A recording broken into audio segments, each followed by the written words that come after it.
I grew up in a big blended family where we all consider ourselves siblings, and I consider my stepmom my mom. All of us kids are close except for one, my stepsister Leanna, fake name. My parents think it's just because she didn't grow up with the rest of us, but that it's okay, and it's not. Yes, by the time she came to live with us, she was almost 18, but it's not because of that. It's because she cost the rest of us our futures. See, when she came to live with us, she'd been independently homeschooled. She was said to be very smart, but testing revealed that she only had about a 9th grade education and no transferable credits. Neither our school nor the public wanted to place her above 9th grade. Since she was only about a month from turning 18, this would mean she would be in high school until her 21st birthday and would more likely than not have to drop out anyway. The only other option was to have her get a GED. They were devastated, especially because she had an offer from family friends to get her into and through college if she did a specific program in which she did have an advanced education. If she didn't graduate that year, they would question how bad it was and likely rescind the offer. The only other option was for her to get a GED, which would force the family friend to revoke the offer even if they still wanted to help because she could never get accepted with a GED. My parents worried about this until someone they knew, who was the administrator of another private school, offered to help out. They offered to enroll her as a senior and she could spend the year catching up, provided they saw it in their hearts to give a donation, of course. $100,000 later, she graduated from an accredited high school and moved on to college. My family is just regular middle class, so paying that meant that the rest of us had to take out massive student loans, and my younger siblings even had to switch to public school. My older brother got some help before this, but there wasn't a dime for the rest of us.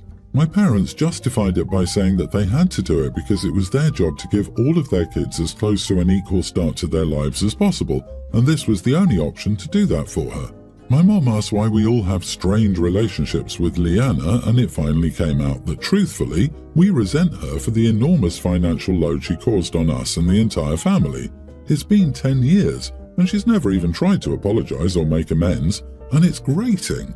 Now my father says that Mom has fallen into a depression because nobody loves Leanna but her, and that we weren't a family despite everything she's ever done. We are a family, just not with Leanna. Am I the idiot for reminding my parents that my stepsister ruined our family's future? OP, so what was Leanna's big offense so bad you refused to give her a chance? Oh, I get it, she existed. You are the idiot. Leanna was a child who was failed. You act like her situation is her fault when it's not. Your parents chose to pay that money, and that acquaintance with the private school took advantage of them. You're supposedly an adult. Try acting like one. Yep, I kept waiting for the point in the story where Leanna did something terrible to you and your siblings to make you hate her, but that point never came. Someone did Leanna very wrong by homeschooling her rather than sending her to a real school, and sadly, your parents had to stump up so much money to rectify this damage. She cost the rest of us our futures. OMG, no she did not.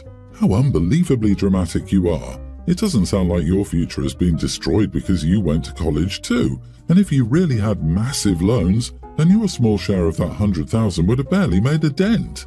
Your resentment dripped from your story and is entirely misplaced. Grow up.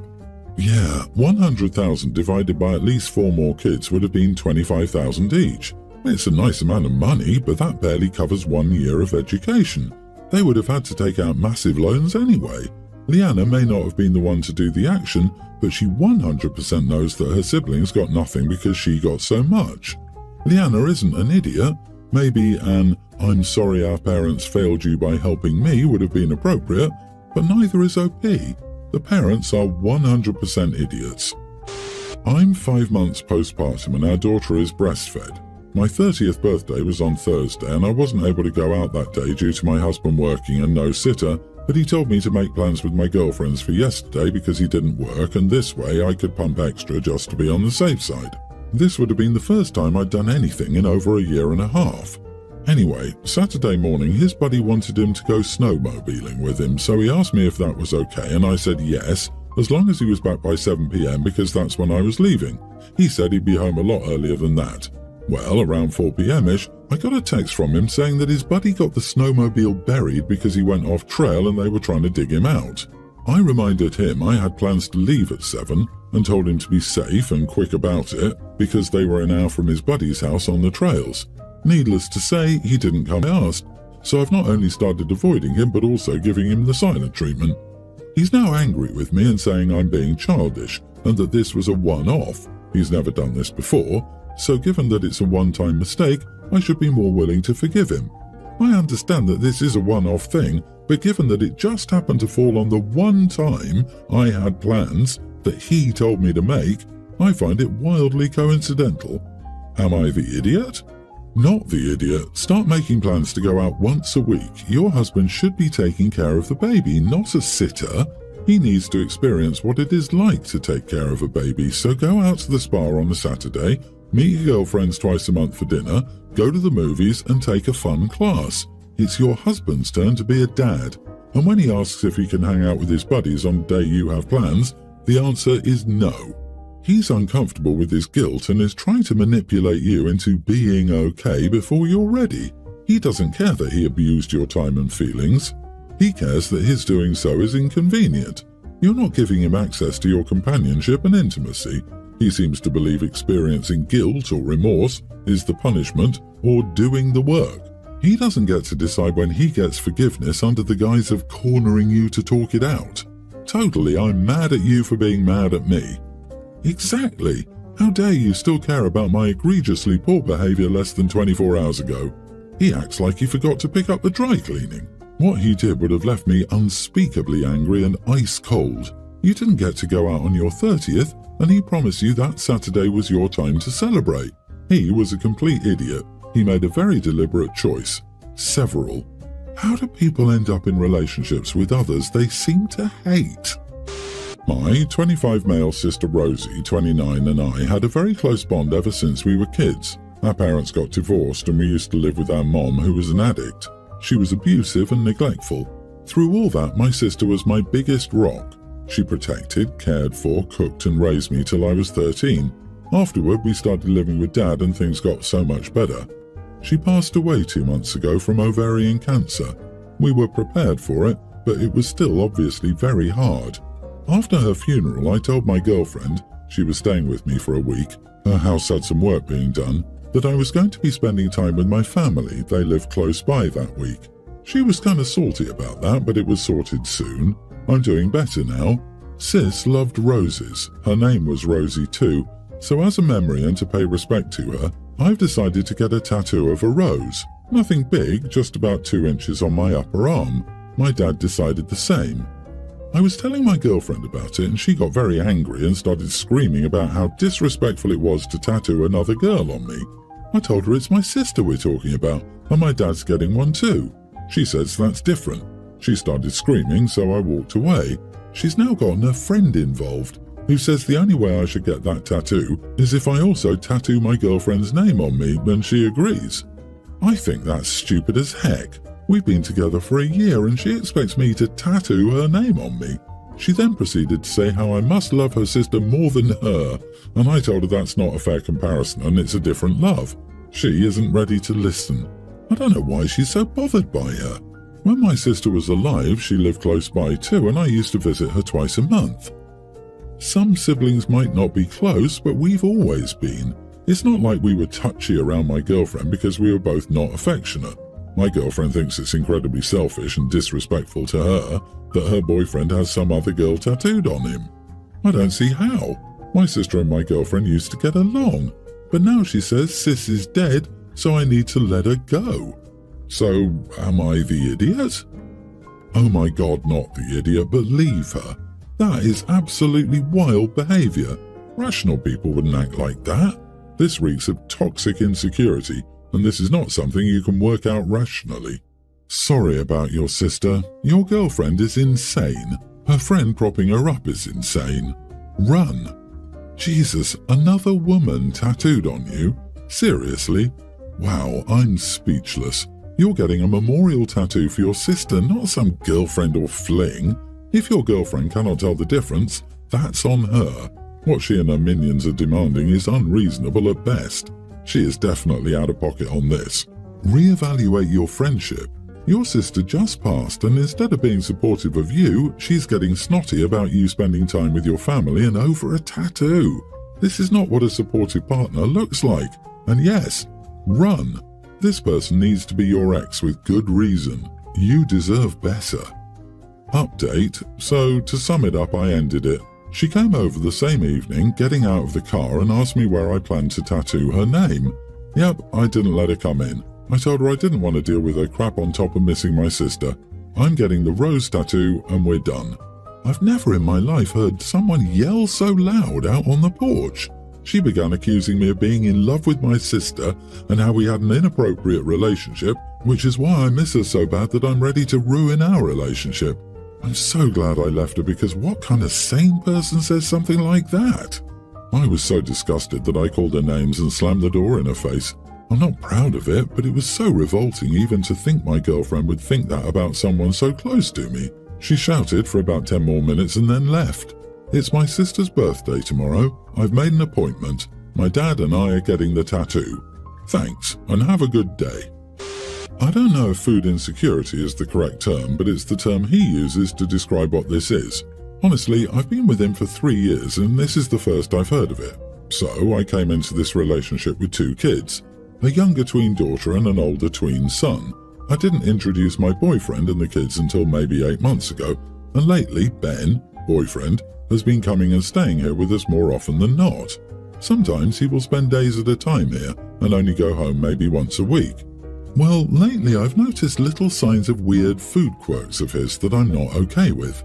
He eats enough for 5 people's days worth of food, or instead of letting my kids dish out their food as I've always done, he's been doing it and giving them maybe 3/4 of what they would usually eat, but then loading up his plate to the fullest it could get. I pay for all the food, just so it's clear. One time last week my daughter had asked for more food and he spoke up and said, "There isn't enough for everyone to have seconds." I stepped in and said that she could have more and that there was plenty for the kids to have seconds. I didn't tell him this, but I was so grossed out by it because he literally had enough on his plate to feed 3 people. And if he'd just taken a normal helping like everyone else, then there would have been plenty left over. But anyway, I spoke to him about it that night and told him that the kids come first. They eat until they're full and that is how it goes in my house. He kind of put his hands up and said, "Sorry, won't happen again," and said he just figured it wasn't fair to everyone else who wanted seconds because there wasn't enough for everyone. I'm assuming he meant himself. But anyway, he apologized, so I let it go. But then yesterday evening he went grocery shopping for me because both my kids had events, and I had a bunch of other stuff I had to do, and I didn't have time to grocery shop as well. So he told me he would go for me. I sent him with my money, more than enough, and a very specific list. Well, I had plain bagels and original cream cheese on the list. He returns with 3 different types of bagels and 3 different types of cream cheese. But I didn't complain, it's whatever. But then this morning, my kids were making themselves bagels, and Ben started scolding them for not using the correct cream cheese to go with the bagel. And he wasn't even really nice about it either. I mean, he wasn't raising his voice, but it was the look on his face, and I was immediately turned off. It was my money that bought that food, but since he went and got it, apparently he feels like it's his too, and can dictate how my children eat it. Anyway, he left for work, and I told him this wasn't going to work out because I couldn't handle his hang-ups with food. Well, he says, "I'm really sorry I have food insecurities. I know we can make this work. I'll try harder to keep my mouth shut." But I couldn't get my daughter's face out of my head when he was scolding her, and I ultimately decided I could never change that again and told him as much. He says he can't believe I'm throwing him away instead of trying to work on this. Am I the idiot for breaking up with my boyfriend because of his food insecurities? Not the idiot. I'm not sure if food insecurity is the correct term. The expression you're after is greedy and controlling.